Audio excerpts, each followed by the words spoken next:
नियत ठीक है तो मेरे कुछ सवाल, सरकार इन सवालों का जवाब दे। पहला सवाल, एमएसपी की गारंटी सरकार देने की मांग को क्यों खारिज कर रही है? अगर सरकार कह रही है कि एमएसपी पे खरीद करेंगे, किसान मंडी में आ जाए एमएसपी पे खरीद लेंगे, तो मंडी के बाहर सरकार ये क्यों गारंटी नहीं दे रही किसान को कि मंडी के बाहर भी न्यूनतम मूल्य जो है, न्यूनतम समर्थन मूल्य एमएसपी पे खरीद होगी, और जो निजी एजेंसी, जो प्राइवेट कंपनी मंडी के बाहर एमएसपी से कम में किसान का फायदा उठाते हुए किसान से खरीदेगी, उस पे कोई ना कोई कानूनी पेनल्टी या सजा का प्रावधान क्यों नहीं किया जाएगा? ये मांग जो किसानों की है कि एमएसपी पे क्यों गारंटी नहीं दी जा रही, इस मांग को क्यों खारिज किया जा रहा है? ये तीनों विधेयक, इन तीनों विधेयक में कहीं भी न्यूनतम समर्थन मूल्य का जिक्र ही नहीं कि न्यूनतम समर्थन मूल्य पे खरीद होगी। ऐसे इस अभाव में किसान पे क्या बनेगी आप सोच सकते हो। मेरा दूसरा सवाल, अगर नियत ठीक थी तो कोरोना काल की आड़ में पीछे के दरवाजे से ऑर्डिनेंस लाकर, अध्यादेश लाकर, बिना संसद में चर्चा कराए 3 महीने पहले ये क्यों कानून लागू, ऑर्डिनेंस को लागू करने का की तरफ सरकार ने कदम बढ़ाया? और अभी भी कोरोना की परिस्थितियों में इतना बड़ा देश की कृषि व्यवस्था को लेकर इतना बड़ा, ये जो सरकार कह रही है कि आज तक का सबसे बड़ा रिफॉर्म है, अगर ये इतना बड़ा रिफॉर्म है तो क्यों इसको जल्दबाजी में, कोरोना में पहले अध्यादेश ऑर्डिनेंस लाए और अब आधे आधे दिन की चर्चा के हिसाब से लोकसभा राज्यसभा में, क्योंकि कोरोना की परिस्थितियों में आधे सांसद वहां नहीं भी हैं और जो है उनको कम से कम समय मिल रहा है, आप इस तरीके से इसको लागू कर रहे हैं। तीसरा प्रश्न, ये मांग किसकी थी? इन 3 विधेयकों को लाने की मांग किसकी थी? किसान तो मांग करता था कि C2 जो कॉस्ट है उस पे, जो आज जो न्यूनतम समर्थन मूल्य का फैसला होता है A2 कॉस्ट पे, वो A2 जो का कॉस्ट वो किसान का पूरा नहीं हो पाता। उस किसान की मांग थी C2, जिसके अंदर ठेका या लैंड लीज का जो है वो भी उसका भी जोड़ हो, फैमिली लेबर का भी जोड़ हो, जो किसान की तरफ से जो फैमिली लेबर लगता है, और इंटरेस्ट किसान को अगर देना पड़े कोऑपरेटिव को तो इंटरेस्ट का भी खर्चा जुड़े। उसके बाद C2 पे 50% मुनाफे के साथ एमएसपी दिया जाए। किसान की मांग एमएसपी को थी, किसान की मांग एमएसपी को खत्म करने की नहीं थी, तो ऐसे में, या एमएसपी की व्यवस्था को कमजोर करने की नहीं थी। तो ये मैं सरकार से पूछता हूं, ये मांग किसकी मांग थी? इन विधेयकों की किसान की थी या बड़े औद्योगिक घरानों की थी? सरकार स्पष्ट करे किसकी मांग पे ये 3 विधेयक लेके सरकार आई है। अगला प्रश्न, सरकार कहती है प्राइवेट कंपनियां बाहर भी एमएसपी पे। मैं सवाल पूछता हूं कि प्राइवेट एजेंसीज को आज किसने रोका है? आज किसने रोका है कि मंडियों में आके न्यूनतम समर्थन मूल्य से ज्यादा पे, एमएसपी पे ज्यादा से किसान से खरीदे? हमारी जब सरकार थी 2014 से पहले, तो यही हरियाणा था, यही हिंदुस्तान था। यहाँ के किसान ने, चाहे ज्वार हो, बाजरा हो, कपास हो, नरमा हो, चाहे धान हो, 4-4, 5-5 हजार क्विंटल धान गया। तो प्राइवेट एजेंसीज ज्यादा भाव दें, किसने रोका है? ये सरकार स्पष्ट करे। प्राइवेट एजेंसीज आज भी आ सकती है, मगर अब क्या होगा कि मंडी के बाहर प्राइवेट एजेंसीज बिना न्यूनतम समर्थन मूल्य की बाध्यता से किसान से कैश कितने ही भाव में खरीद और कॉन्ट्रैक्ट कर सकती है। इसको लेके हमें संशय है। अगला प्रश्न, जमाखोरी को सरकार ने अब जमाखोरी की छूट दे दी। 70 साल के देश के इतिहास के बाद जब जमाखोरी पे प्रतिबंध था, अब जमाखोरी कानूनन जो है जमाखोरी आप कर सकते हो। तो जमाखोरी पे छूट देने का फायदा क्या किसान को है, जमाखोर काला बाजार को है, या ग्राहक को है? जमाखोरी पे छूट देने का फायदा बीच के जमाखोर और काला बाजारी जो करेगा उसको इसका फायदा है। किसान से टमाटर, प्याज, इस तरह की जो पेरिशेबल खासतौर पे आइटम है, बाकी भी जो फसलें हैं, उनको किसान से सस्ते पे लेकर, और जब पूरा स्टोरेज होके सारी जब किसान से खरीद हो जाएगी उस सीजन की, जब भाव बढ़ेंगे, जो देखा गया उस समय जो है महंगे पे ग्राहक को देने का काम जो बीच के लोग करेंगे, वो उससे फायदा किसका है? एक तरफ किसान की बाजू को मरोड़ने का काम करेंगे, क्योंकि किसान के पास इतनी ना तो स्टोरेज कैपेसिटी होती, ना किसान इतना रुक सकता, क्योंकि किसान को अपनी अगली बुआई दिख रही है। और उसके बाद ग्राहक को भी ये लोग निचोड़ने का काम करेंगे, क्योंकि जब खरीद इनके पास जब कानूनन जमाखोरी हो जाएगी इनके पास, तो उस समय ग्राहक के ऊपर जो है उसके दाम बढ़ाकर ग्राहक को भी निचोड़ने का काम ये लोग करेंगे। तो जमाखोरी को मान्यता देने का लाभ जमाखोर को है, किसान को है, ग्राहक को है, सरकार बताए। अगला सवाल, कॉन्ट्रैक्ट फार्मिंग।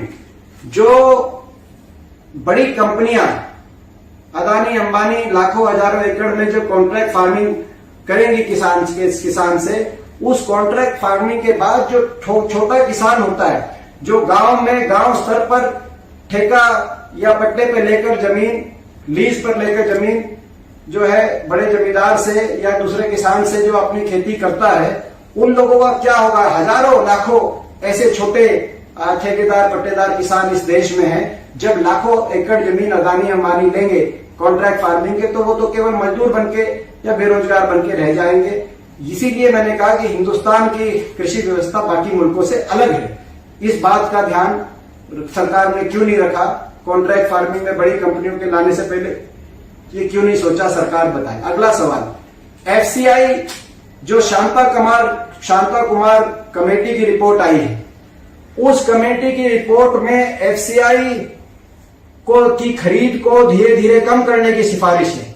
फूड सब्सिडी को धीरे धीरे कम किया जाए, और न सिर्फ एफसीआई की खरीद को कम किया जाए, मगर पीडीएस जो पब्लिक डिस्ट्रीब्यूशन सिस्टम है, राशन डिपो के माध्यम से गरीब आदमी को जो अनाज वितरण की व्यवस्था है, उसमें भी धीरे धीरे कटौती की जाए। क्या ये सही नहीं है कि ये तीनों विधेयक शांता कुमार रिपोर्ट के कमेटी की रिपोर्ट के आधार पर सरकार ने तैयार किए?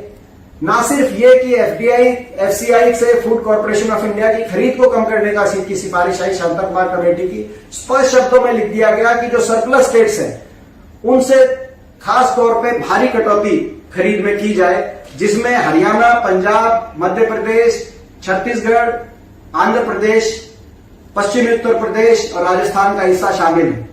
इन प्रदेशों से खरीद में भारी कटौती की सिफारिश आई, और इसी साल एफसीआई के बजट में, खरीद के बजट में भारी गिरावट सरकार लेके आई। 1,84,000 करोड़ से घटाकर एफसीआई का खरीद का बजट 1,10,000 करोड़ कर दिया गया। क्या यह सच नहीं है? इसकी मार किसको पड़ेगी? आप एमएसपी तो डिक्लेयर कर दो, आज भी एमएसपी डिक्लेयर है, मक्का आज मार्केट में आ रहा है, बाजरा आ रहा है, एमएसपी डिक्लेयर है, मगर उस एमएसपी पे जब खरीद ही नहीं होगी, जब बजट ही खरीद का नहीं होगा सरकारी एजेंसीज के पास, तो प्राइवेट एजेंसीज कम भाव के अंदर खरीदने का काम करेंगी, केवल नाम मात्र के एमएसपी रह जाएगी। और इसीलिए मैंने कहा एमएसपी को कमजोर करने की तरफ ये सरकार बढ़ी है।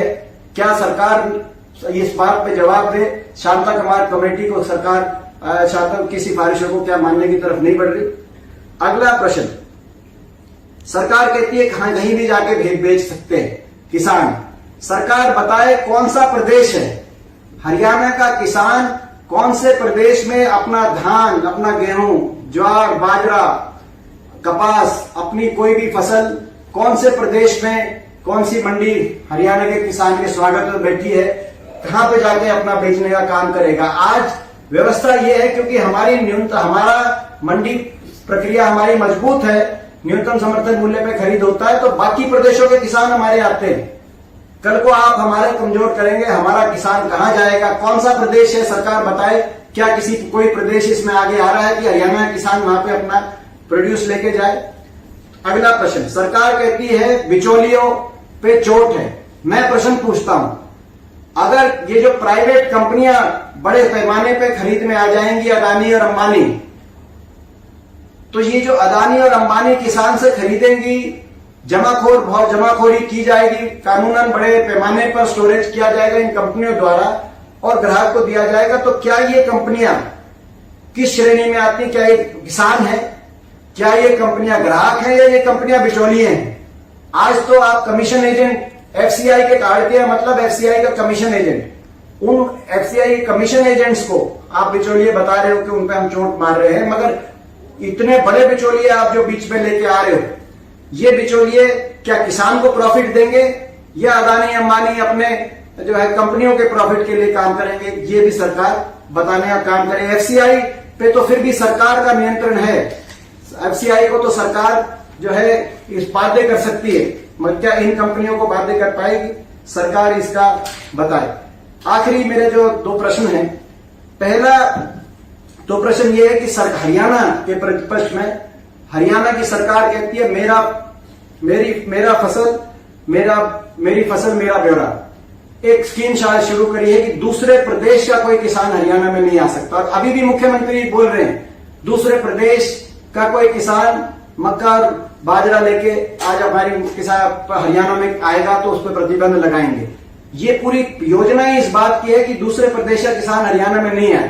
तो एक तरफ तो आप ये कह रहे हैं और दूसरी तरफ संसद में आपने आज ये पारित कर दिया, 2 विधेयक तो आज कर दिए, एक अभी 2-4 दिन में हो जाएगा, जिसमें किसी प्रदेश से कोई लेके आए तो कहीं भी गुंजाइश नहीं है आपको उसको कानूनन रोकने की। दूसरी ओर धान घोटाला हमने देखा, जहां सस्ते में बिहार और उत्तर प्रदेश, जहां पे सस्ता धान मिल रहा था, वहां के कई लोगों ने, ट्रेडर्स ने वहां से धान उठाया और हरियाणा की मंडियों में जो है उस हरियाणा के माध्यम से न्यूनतम समर्थन मूल्य देकर धान घोटाला करने का काम किया। तो कल तो ये सारा घोटाला ही नहीं तो कानूनन चीजें हो जाएंगी। तो ये मैं समझता हूं कि इसमें इतना विरोधाभास है, इतने अंतर विरोध हैं जो हरियाणा की सरकार जो कह रही है, और ये जो बिल जो आज जो पारित हुआ है इसको सरकार बताए कि क्या अंतर विरोध नहीं है। अगला प्रश्न, सरकारी खरीद की बजाय प्राइवेट खरीद होगी तो क्या होगा?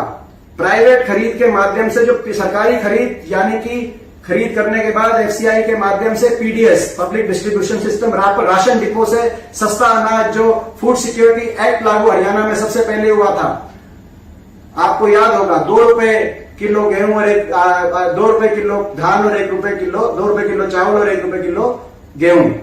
आज वो फूड सिक्योरिटी को तो भूल गए, अब उस पीडीएस को, उस राशन डिपो को भी कमजोर करने की तरफ सरकार ने कदम बढ़ा दिए हैं। जब अदानी और अंबानी खरीदेंगे तो रिलायंस फ्रेश के और अदानी के स्टोर्स के माध्यम से गरीब आदमी तक जो है और बाकी ग्राहकों तक वो अनाज पहुंचाने का, खाद्यान्न पहुंचाने का काम किया जाएगा।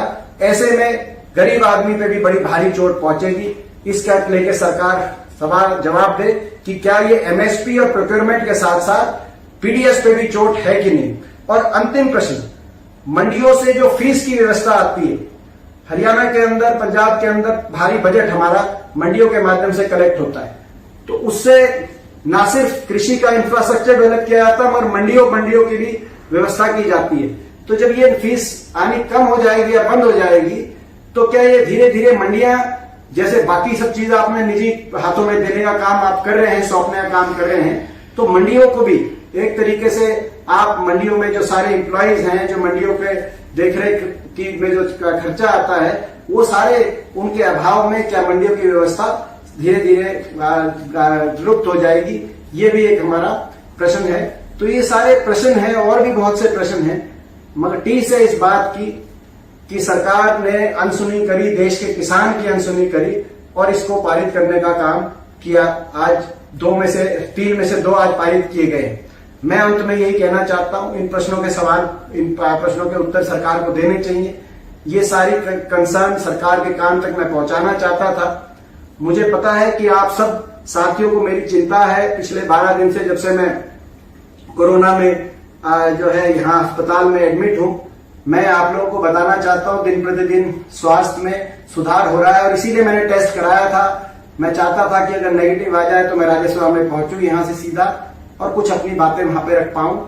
दुर्भाग्यपूर्ण आज तो पॉजिटिव आया है, मगर फिर एक आध दिन में जब डॉक्टरों का सुझाव होगा दोबारा मैं टेस्ट कराऊंगा, और आपके आशीर्वाद से निश्चित तौर से कोरोना को हराकर एक बार फिर आपके बीच में भी पहुंचूंगा और संसद में भी पहुंचूंगा। संसद से लेकर सड़क तक कंधे से कंधा मिलाकर अपने किसान, गरीब, छोटे व्यापारी, मजदूर भाई के साथ मिलकर इन काले विधेयकों के खिलाफ लड़ाई लड़ने